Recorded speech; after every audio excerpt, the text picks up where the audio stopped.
Food and food ব্লগে তোমাদের স্বাগত জানাই। তো আমি আজকে একটা উচ্ছের রেসিপি করব, মানে করলাগুলো এরকম গোল গোল করে কেটে ধুয়ে রেখে দিয়েছি।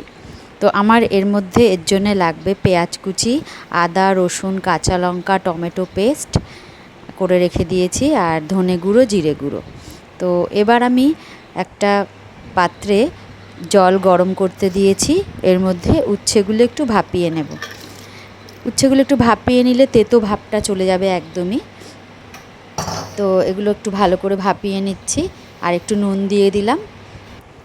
এবার ভালো করে দেখো ভাপানো হয়ে গেছে। এবার এটা তুলে নিলাম। এবার তুলে নেওয়ার পর এবার উচ্ছেগুলোকে জলগুলো ঝরিয়ে রেখে দিলাম। এবার কড়াইতে তেল দিয়ে দিলাম। তেলটা একটু গরম হয়ে গেলে আমি এর মধ্যে দিয়ে দেব, মানে একটু বেশি করেই তেল দেব। তো এর মধ্যে একটু কালো জিরে দিয়ে দিলাম। কালো জিরেটা ফোড়ন হয়ে গেলে পরে পেঁয়াজ কুচি দিয়ে দিলাম। পেঁয়াজ কুচি দেওয়ার পর একটু ভালো করে পেঁয়াজটা একটু লাল লাল করে নেব, হালকা হালকা ব্রাউন করব, পুরো লাল করব না, হালকা ব্রাউন করে নিলাম।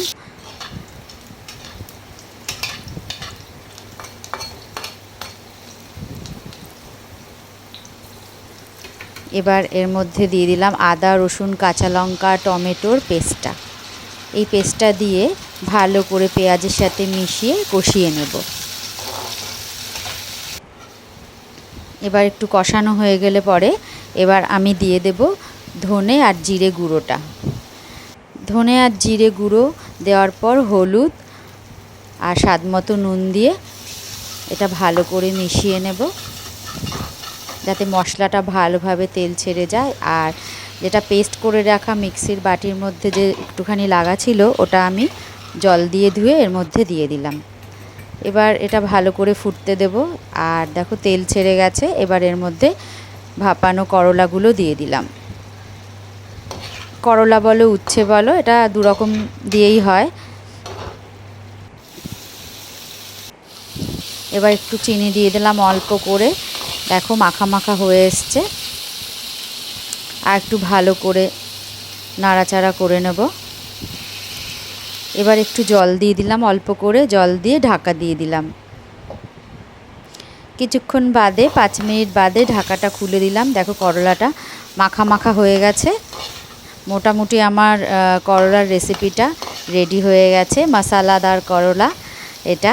তো তোমরা খেয়ে বলবে কেমন লাগলো, আর ভালো লাগলে লাইক শেয়ার কমেন্ট সাবস্ক্রাইব করে দিও, আর জানিও কেমন লাগলো। তো এই ছিল আমার করলার রেসিপি। তোমাদের ভালো লাগলে বলো। Tata, bye bye.